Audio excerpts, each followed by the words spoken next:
Good morning, Powell Middle School. I'm Alex. And I'm Kira. Today is Thursday, February 22nd, and welcome to your PMN. Please stand for the Pledge of Allegiance. Attention, salute, pledge. I pledge allegiance to the flag of the United States of America and to the republic for which it stands, one nation, under God, indivisible, with liberty and justice for all. Please join us for a moment of silence.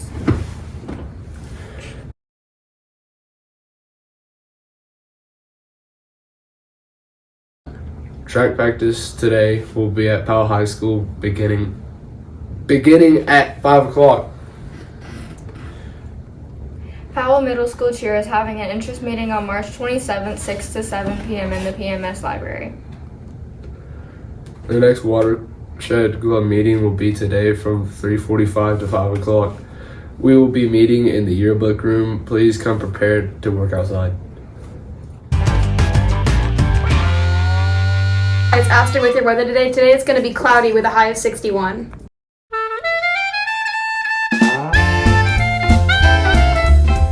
Check out this video for Black History Month.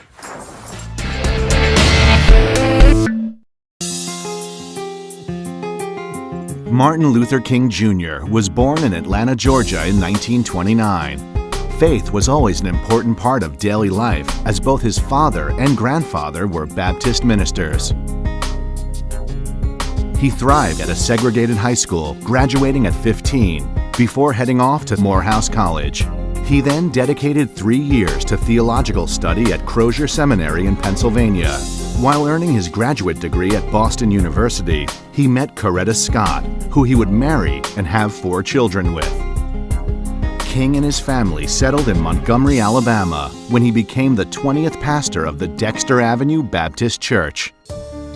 When Rosa Parks was arrested for refusing to relinquish her seat to a white man on a Montgomery City bus in 1955, the incident lit a fire under the burgeoning civil rights movement. His boycott of the bus system in Montgomery, Alabama was tremendously successful because he was incredibly strategic and he worked with other people to get the individuals in Montgomery, Alabama to understand that they weren't going to take it anymore.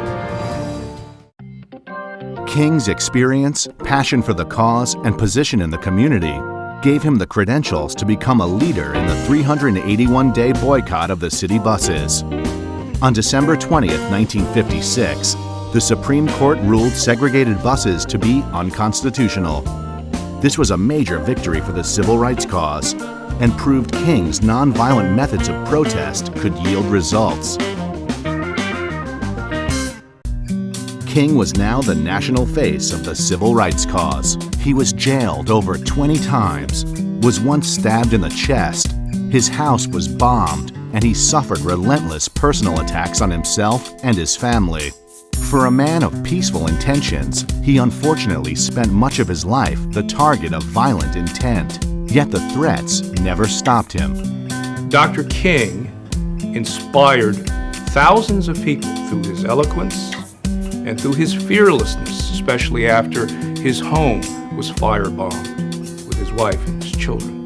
They showed through their courage that they were prepared to give their lives to the cause of freedom.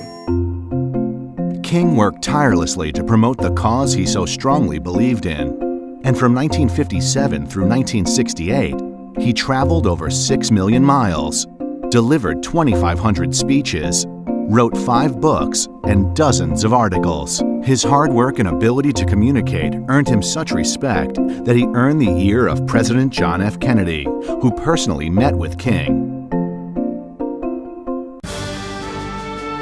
Of all the speeches King delivered, none has stood the test of time like his famous "I Have a Dream" speech. Symbolically delivered from the steps of the Lincoln Memorial in 1963, in front of 250,000 people, both black and white. King had become such a force in America that he was named Time Magazine's Man of the Year in 1963. A nice achievement indeed, but it paled in comparison when in 1964 he became the youngest man ever to win the Nobel Peace Prize. Martin Luther King Jr. was an American. He was deeply American. And What's striking to me is that he had more confidence and faith in American democracy, in the Constitution, and in the principles of fairness and opportunity than nearly all of his critics. While in Memphis to lead a protest march defending the rights of striking garbage workers in April of 1968, King delivered a rousing speech titled, "I've Been to the Mountaintop." It would be his last. Standing on the balcony of his second-floor room at the Lorraine Motel in Memphis, King was shot and killed.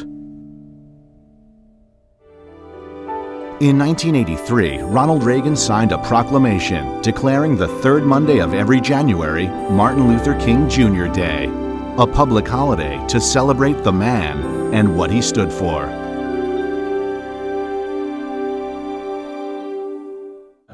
That's it for the morning news. Have a great day.